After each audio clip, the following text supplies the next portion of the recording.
Tu peux croire que non, effectivement, ce monsieur, c'est un monstre qui n'en vaut pas la peine, mais non, je suis désolé. Ça, c'est un jeu de rôle. Et je pense que c'est pour ça qu'il a demandé pardon, tu comprends? Parce qu'il regrette d'avoir joué un rôle. Et moi, je pense qu'il faut qu'il arrête de jouer un rôle. Qu'il soit lui-même, en fait. Mais lui, À l'époque où il a demandé je vais aller plus pardon loin. à tout le monde. Ouais, vas-y, Pour vas-y. te montrer que mon message, en fait, est sincère. Mhm. Tu te rappelles à l'époque quand j'étais avec mon ami, je le critiquais beaucoup, non? Je critiquais beaucoup le grand frère, me semble. Mhm. Je lui disais toujours qu'il a un parcours intraçable. Tu te rappelles? Non. Pourquoi je disais ça? Parce que je voulais en fait le pousser, parce que je voyais il va apporter quelque chose aux Camerounais. Et je voulais le pousser à se présenter tel qu'il est. Tu vois, moi, par exemple, moi, c'est ce que je fais. Même si je ne me montre pas. Il aurait pu nous dire, voilà ce que moi, me semble, je fais dans la vie, voilà comment je suis arrivé, voilà comment je me suis battu. Un peu comme toi, tu présentes ton parcours, avec ses forces et ses faiblesses. De manière à ce qu'on le connaisse un peu mieux. Ouais. Qu'on sache qui il est. Mais j'ai l'impression qu'il est resté dans une carapace. Il n'a pas voulu vraiment dire qui il est.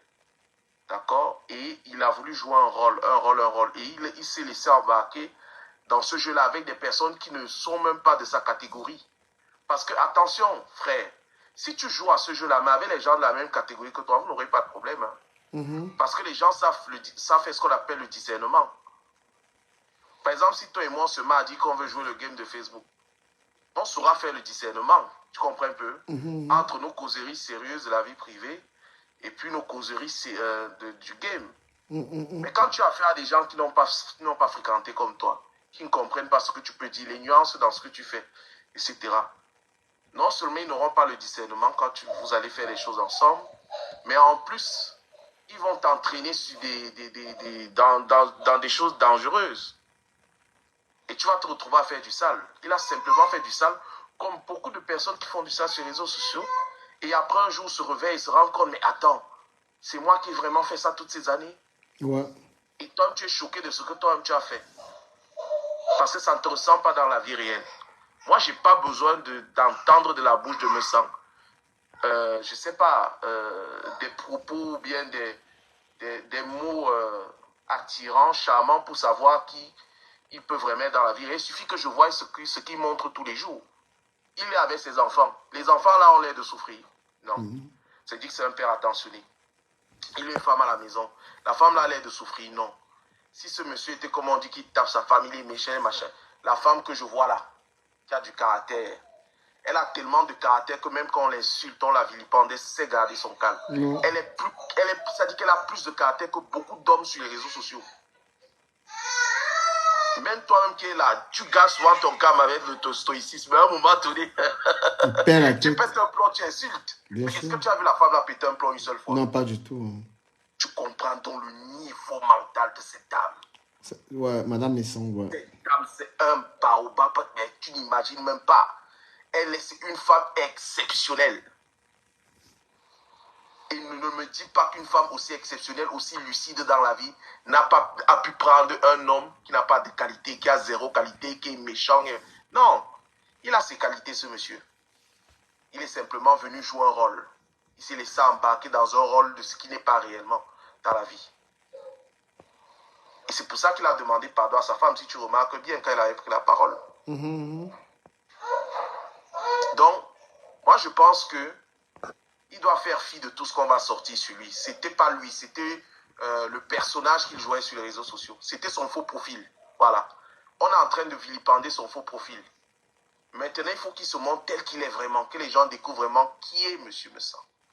Et je suis sûr qu'il a beaucoup de qualités à apporter aux gens.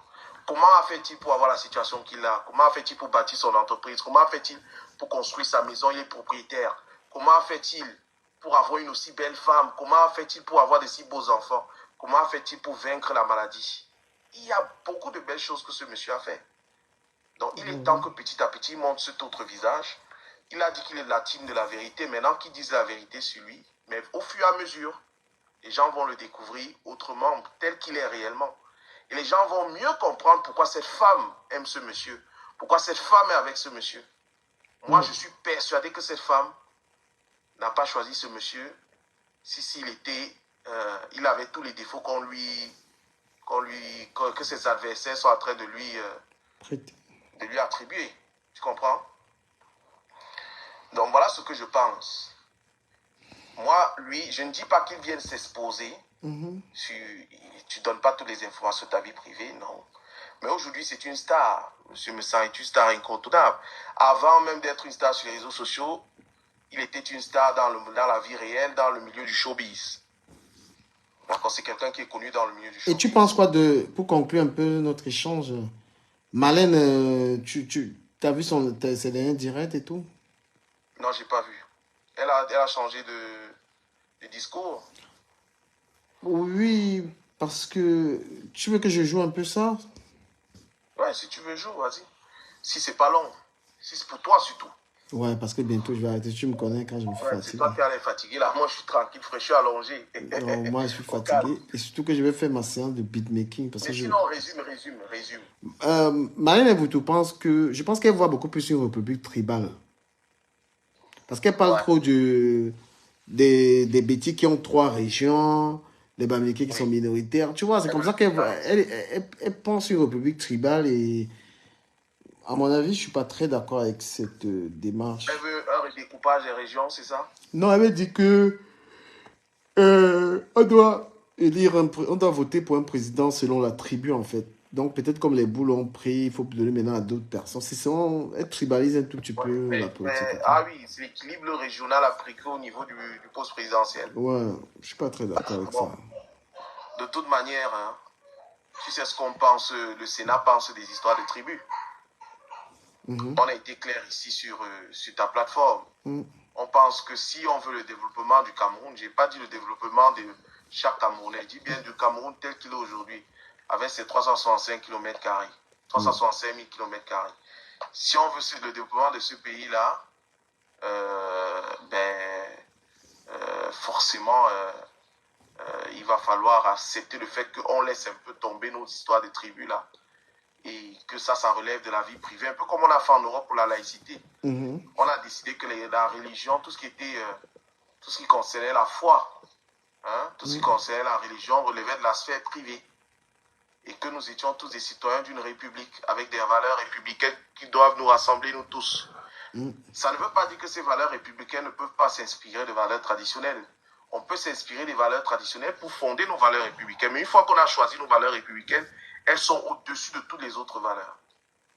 Donc pour nous, on est persuadés, en tout cas au Sénat, le président du CAMER, le président du Blog Afro, que ce n'est pas quelque chose qui va faciliter le développement du Cameroun, de revenir à une organisation très tribale. Ouais, c'est très dangereux. Hein. Marlène, vous tout ce qu'elle dit est très dangereux. Je rappelle que l'organisation de l'État aujourd'hui se fonde déjà sur un échange de privilèges, hein, entre les élites tribales et la gouvernance de l'État. C'est-à-dire que l'État, quand on nous dit que le président Biya fait le tour de chaque tribu pour aller récupérer le pouvoir de chaque ethnie, machin, ça veut dire que chaque élite traditionnelle a décidé de céder une partie de son pouvoir à l'État central en échange de la conservation de ses privilèges. Donc, et Marlène pense que elle dit que les Bétis votent selon la tribu, en fait. C'est-à-dire, elle fait des affirmations, mais c'est faux, ça. Moi, j'ai beaucoup d'amis Bétis qui sont même pas un peu du RDPC, qui s'en foutent. Hein. Oui, ça, c'est son point de vue. Mais en tout cas, Marlène est une personne du XXe siècle qui arrive au XXIe siècle. Cette vision-là, c'est celle du XXe siècle.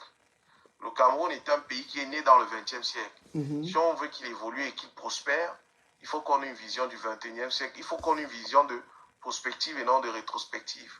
Elle fait un constat, c'est vrai. On est très encore attaché à nos tribus et traditions. Mais est-ce que c'est ça la solution? Non.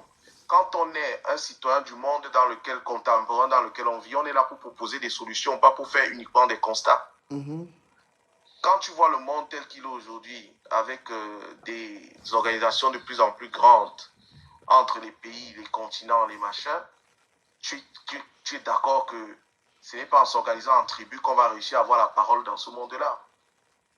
Quand tu te rends compte que ce qu'on mange comme riz est cultivé à plus de 10 000 km, que ce soit en Asie, en Chine ou bien en Inde, etc. C'est ce riz-là qu'on importe et que nous mangeons. Si on arrête d'importer ce riz, le Cameroun n'est pas autosuffisant au niveau du riz, par exemple. Donc, même ce qu'on met dans la bouche, avec quoi on nourrit nos enfants, est importé. De la même manière, ce que nous on produit sur place, du cacao ou machin, ce n'est pas utilisé sur place par les citoyens, c'est produit pour être envoyé à plus de 10 000 km. Donc, ce n'est plus le monde du 20e siècle ou du 19e siècle. C'est le monde du 21e siècle, avec la mondialisation, avec le marché international qui s'est développé, les échanges internationaux. Tu ne peux plus raisonner pareil. Nous sommes interdépendants. Il faut raisonner différemment. Donc, différemment, ça veut dire que si on veut que le mot Cameroun, le mot là, Cameroun tel qu'il est formé aujourd'hui là, ce monde-là, tel qu'il est fait aujourd'hui, qui continue à exister après le 21e siècle, il va falloir réfléchir différemment. Il va falloir viser plus haut, plus grand. C'est tout ce qu'on dit en fait. Il faut que les Camerounais s'asseyent et comprennent que s'ils veulent qu'on parle du Cameroun en dehors du football, que ce soit pas uniquement au moment où on tape d'un ballon, qu'on se sente Camerounais, il va falloir qu'ils réfléchissent plus grand. Et ça veut dire nécessairement sortir de cette histoire de valeur tribale pour épouser une valeur qui dépasse la tribu, qui est plus large. Qu'est-ce que c'est qu'une tribu? Allez sur Google. Une tribu, c'est un groupe de personnes ayant des liens de parenté. Sommes-nous, nous, encore à ce stade de s'attacher à des gens parce qu'on a des liens de sang? Il faut arrêter. Le monde est beaucoup plus vaste. On a dépassé le stade de la cellule familiale, le stade de la tribu, pour épouser ensuite, dans le 19e, 20e siècle, le stade des nations. Une fois que maintenant aujourd'hui, on n'est même plus au stade des nations.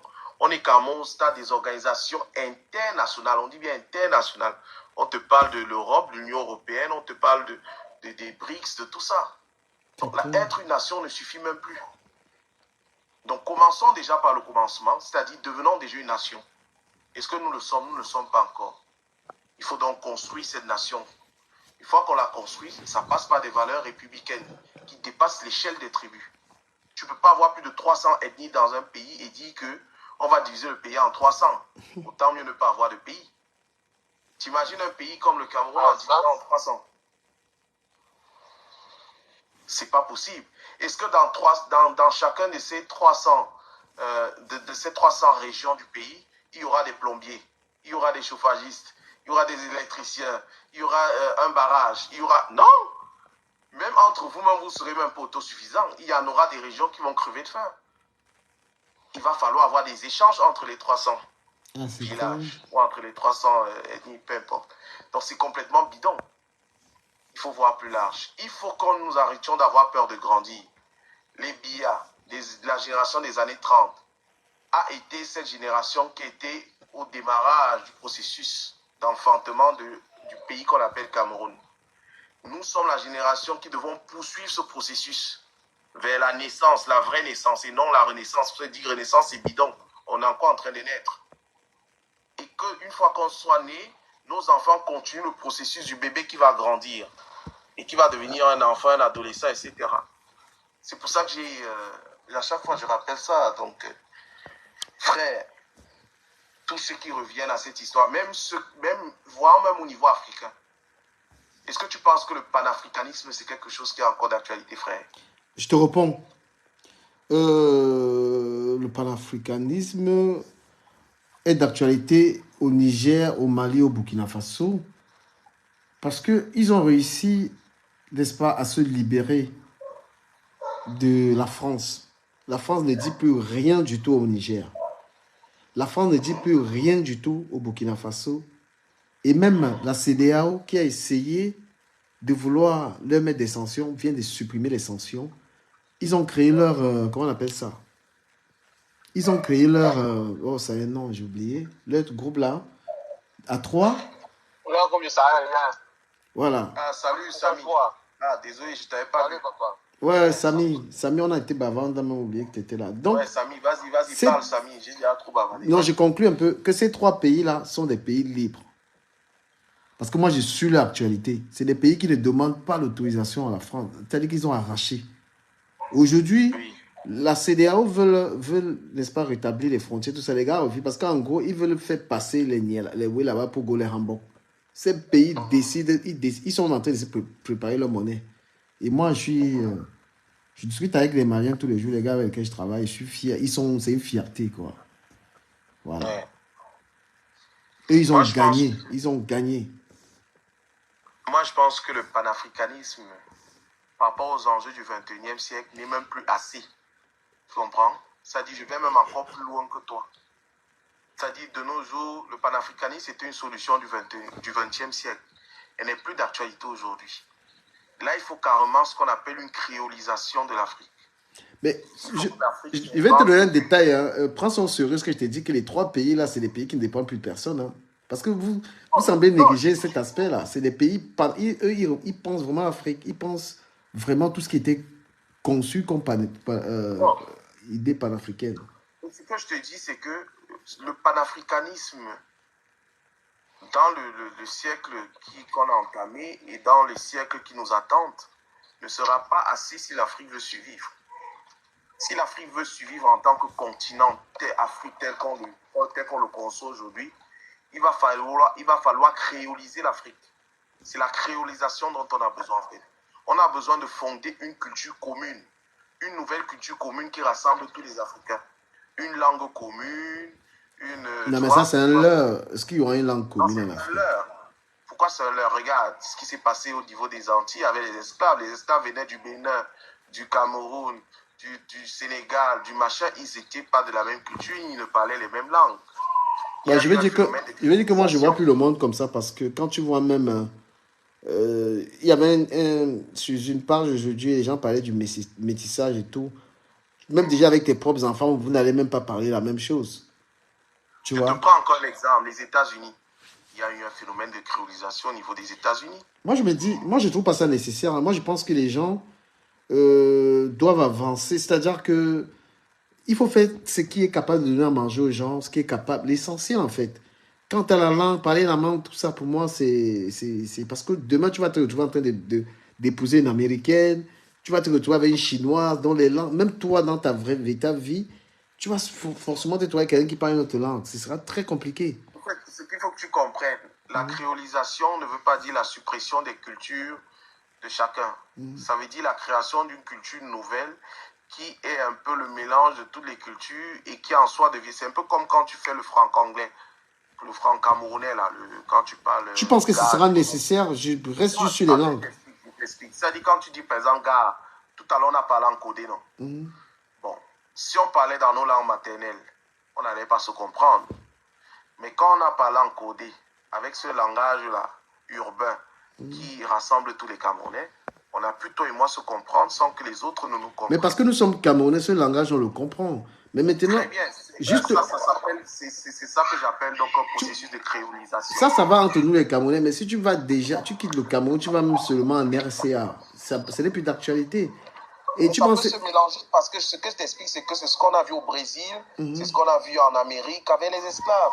Ils venaient tous d'endroits différents, ils ont gardé leur culture. Par exemple, quand tu prends les Haïtiens, ils ont encore leur culture, vaudou, tout ça. Je Et quand pense, tu vas au Brésil, même, il y a encore des esclaves qui ont gardé moi je leur veux que, culture pour certaines pour camerounaises. moi, Mais je ils ont pense un que, langage commun qu'ils ont développé, c'est je ce que je pense vais te dire. qu'aujourd'hui, ce qui est prioritaire, c'est l'entrepreneuriat, que ce soit, que lorsqu'on a envie, par exemple, de quelque chose qu'on ne soit pas obligé d'aller en Europe, qu'on peut aller dans un pays africain le prendre. C'est prioritaire parce que les gens ont encore des problèmes primaires.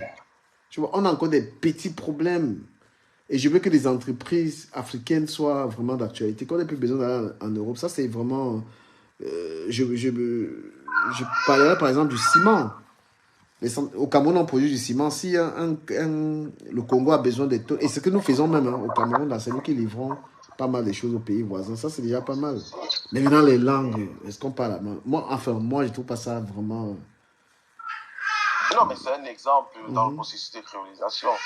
Mais en tout cas, une fois qu'on a créé une culture, la langue fait partie d'un des éléments de la culture. Il n'y a pas que la langue, tu comprends. Mhm. Il y a bien d'autres choses qui rentrent en jeu. C'est un état d'esprit, voilà, c'est un ensemble de valeurs partagées. Et ça facilite aussi le monde des affaires. Donc, Samy, on t'écoute forcément, aussi. Quand tu parles pas, Samy, nous, on parle beaucoup.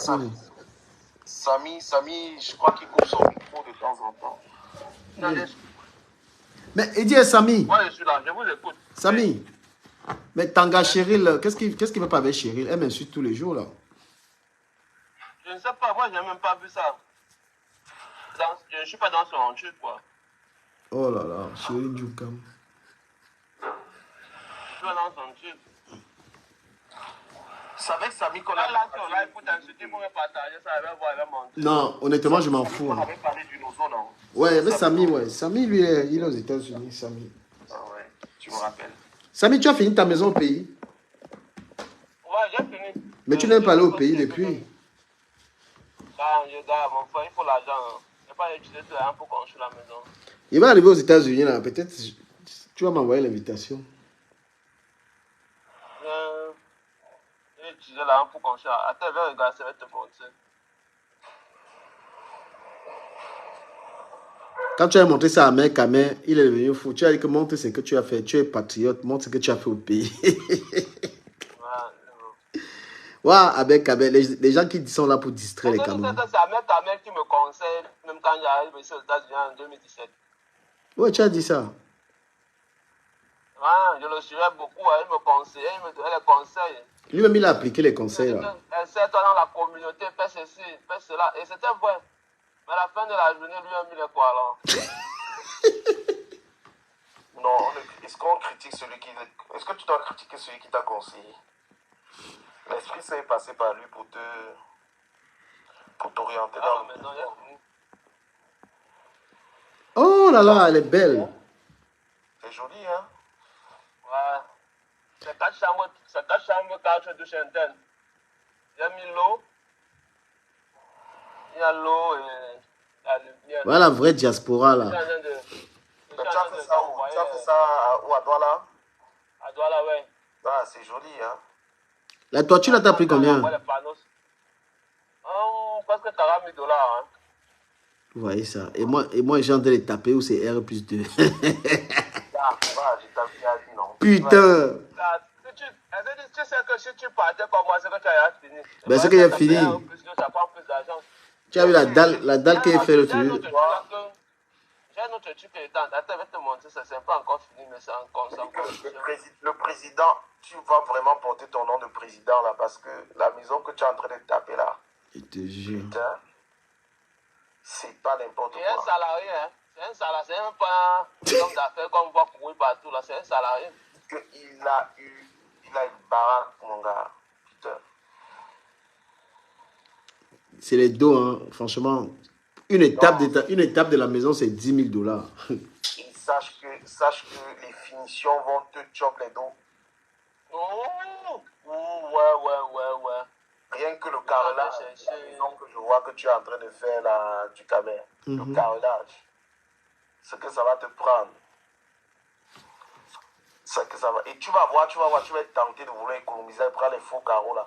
Non, je vais engager rapidement le bas. Comme j'ai fait la première dalle, je vais prendre de très bons carreaux.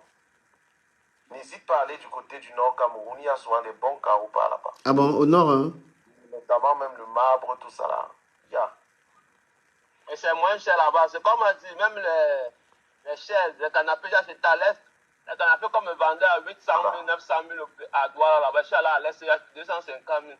Mais pourquoi c'est moins cher là-bas? Parce que c'est là où il y a, par exemple, au nord, il y a une source naturelle de marbre, la gorge de Kola, si tu as Guider. Il y a le marbre à perte de vue. Mais est-ce qu'ils fabriquent là-bas ou ils font comment? Oui, ils fabriquent. Ils fabriquent là-bas, hein. Tu sais que le Nigeria à côté, non, frère? Voilà. Donc, il y a les Nigérians qui s'installent, qui fabriquent. Là, le business. Mais Sabi, tu as mis en location? Tu as mis en location? C'est à côté. Non, la matière là-bas dedans. La matière et les enfants de mon gars. Puisque j'ai pris 2 enfants de mon gars pour vivre avec la matière là-bas dedans. Ça, c'est bien ça. Et tu mets les panneaux solaires? Tu mets les panneaux solaires? Non, il va envoyer ça d'ici cette semaine. J'ai déjà envoyé les télévisions en placement là, déjà. J'ai les ventilateurs, j'ai les plafonniers là que j'ai achetés ici. Ta femme aussi est là-bas. On a choisi ta femme au pays. Quand je choisis encore ma femme, non, comme quand tu as mis la longue là, quand l'anga même dit que mon gars, je suis chez mon gars, elle avait la matière. Non, là, il a construit même plus pour la famille. Il n'est pas là. Pour la famille, il a fait le chercher là pour moi, pour qu'elle ait petit pour moi, ça sera. J'ai lancé pour moi, mais là-bas, c'est cacheté, personne ne connaît encore. Je me suis vanté parce qu'il fallait que même ma mère à l'aise. L'autre là, c'était pour ma mère. Ça va bâtarder. Mais ma part, Il y en a qui sont là, au lieu de s'occuper des choses comme s'ils sont là à insulter sur Facebook. Pendant que leur maman les problèmes. Ma maison même, je ne monte pas encore. J'ai encore 10 ans aux États-Unis, mon frère. Je fais l'argent là. Tu vois, c'est vraiment à féliciter ça. Tu as félicité. 10 ans et rien pour moi, mon frère. Tu as félicité. Je suis en train de faire pour moi maintenant ma maison de retraite, 4 chambres, 2 douches. Et maintenant, derrière, je suis en train de faire les indépendants. Je vais faire les indépendants, c'est rien. Tu vas voir que tu vas boler ton deuxième projet là. Le président du Cabin sera encore en train de passer dans les finitions parce que son château là. Voilà, je suis en train de faire un truc. Là, ça passe au château. Je ne sais même pas comment. Je ne sais même pas si vous avez bien vu sur Internet sa maison là. Vous n'avez pas encore bien vu. Hein? Moi, j'ai vu ça. Merde. Dans la maison, les gens ne voient pas ça bien. Ils ne savent pas que derrière, il y a un 3 chambres, 2 douches derrière. Ils ne connaissent pas l'appartement derrière là. Et je suis en train de faire comme ça. Je suis en train de taper comme ça, 6. Et on le traite de mendiant sur Facebook. On manque de rire. Quand ils voient un mec Kamel au courant de m'insulter, les gars, le boudement dit que mais toi là, tu peux m'insulter, mon frère. Non, c'est énorme. La pire, là, il y a sucé les dos. Je suis après de. Tu as intérêt à prendre un très bon plombier et un très bon électricien. Mais au Cameroun, les gars sont très bons au Cameroun. Ne hein. blague pas avec ça, le plombier et l'électricien, quand tu construis. Pourquoi le plombier est important? Parce que c'est lui qui va te faire toute la tuyauterie, tout le sanitaire de la maison. Si c'est mal fait, gars, tu es obligé de casser même la dalle pour commencer parce qu'il y a des tuyaux qui passent en dessous de la dalle, tout ça. Donc, le plombier il ne doit vraiment pas se rater. Ah ouais. Ça, c'est la tuyauterie. Maintenant, ensuite, le plombier, la partie la plus facile, c'est celle qu'on voit. Quand tu t'assois pour mon tendon, tu vois le sanitaire avec des chiottes et tout. Tu vas voir les douches, tu vas machin. Mais, avant ça, il y a tout un travail. Hein? La manière dont il doit, l'angle qu'il doit donner à tes tuyaux. Parce qu'il ne faut, faut pas que l'eau reste dans l'eau. C'est que je vais rentrer, comme je suis dans le froid et climatisation ici. Il y a ce que nous on appelle ici les centrales. Les centrales d'air conditionné là. Ouais. C'est les centrales là que j'ai envie d'installer. Donc il n'est pas fait à l'étage. Mais j'ai envie de faire autre chose que ce qu'on fait au Cameroun. C'est là qu'on va installer les centrales là. Pour le système de climatisation. Oui. Ok. J'ai installé moi-même mes centrales. Donc ça veut dire que tu as juste un condenseur qui rafraîchit toute la maison, qui peut envoyer l'air dans toute la maison avec peut-être. Mais tu sais que Samy, ouais. Il y a la terre cuite que tu vois là, qu'on utilisait comme méthode de fabrication des maisons traditionnelles, notamment chez les Bétis, la terre cuite. Est-ce que tu sais que cette histoire a une véritable vertu au niveau de la gestion de tout ce qui concerne l'isolation de la maison, etc. Yep. Donc, il y a des gens qui construisent avec du papier, mais en tenant compte de cette histoire-là, tu peux même finalement avoir une maison qui est bien isolée par rapport à la chaleur à l'intérieur. Oui. Tu n'as même plus besoin de mettre un système de climatisation. Dans ce qui est aussi chaud à toi là, vraiment chaud à toi là. Tu vois un peu, non? Vraiment chaud à toi. Ça. Donc. Vraiment chaud à toi. Je ne sais même pas comment mettre les photos sur le profil là. J'essaie ça, mais ça n'arrive pas. Voilà, Parizeau, big up. Parizeau dit centrale de traitement de l'air. Les gars, ils ne mentent pas la diaspora. Ok. Parizeau lui-même, si tu vois ce qu'il a fait au Cameroun, Dama. Même Dangote Piquet, les gars construisent. Ahmed Kamel, c'est un vaurien. Ils ne mentent pas. Ce n'est pas la blague. C'est le seul gars que je connais qui n'a rien foutu. Hein. Ahmed Kamel est le plus grand vaurien de Mbeng. Je ne connais pas un gars de Mbeng qui n'a pas de maison au pays. Ils ne mentent pas. Je connais pas un gars. À force de parler comme tu parles, il va finir par faire. Il dit que si tu. On me demande que je connais aucun gars vaurien comme le gars là ici en Bec. Il ment pas. Bon, ce qui est quand même dans ce qu'on construit au pays, c'est que souvent on n'a même pas le temps d'aller y vivre. Le gars vient, il dit qu'il vit ici, même à la piole, il n'a pas mais le bruit qu'il fait. Aïe, aïe, aïe. Quand tu vois le rythme des gars qui travaillent ici en Europe, aux États-Unis, ben, c'est même trouver un mois de vacances pour aller au pays, c'est compliqué. Donc des fois tu construis ta baraque là-bas, mais tu n'as même pas le temps d'y aller, quoi. C'est ça. Mais il faut que le gouvernement, mais il y a un truc que le gouvernement est en train de faire du bien. Les routes, hein, ils sont en train de construire beaucoup de routes. Hein. Et non, le Cameroun d'ici 5 ans, les gars, laissez tomber. C'est grave. Et allez sur la page du ministère des Travaux publics, là, c'est la page la plus en vue maintenant. Maintenant, il faudra former les jeunes pour entretenir ces routes-là. Ils communiquent énormément. Eux, ils communiquent avec tout le monde. Vous allez sur la page du ministère des Travaux publics. Le président du Cameroun, il faudra des jeunes pour entretenir ces routes-là. Il faudra former les jeunes. Non, mais comme ils parlent avec des gens, eux, ils parlent avec les Camerounais sur la page, là. On leur dit tout. Tu peux parler avec eux, hein. Tu leur donnes les conseils, ils suivent. Ça, ils n'arrivent pas à mettre une photo sur le truc. Les gars, on va se dire demain, mon frère, j'ai moi mes trucs derrière. J'ai un peu madame. Bonne soirée. Bonne soirée à tous. Samy, on fait comme ça. D'accord, mon frère, bonne soirée. Ok, les gars, bonne soirée, Danjo. Bonne soirée, le président. Pariso, bonne soirée à tous. J'ai même plus l'énergie, les gars. Bye bye.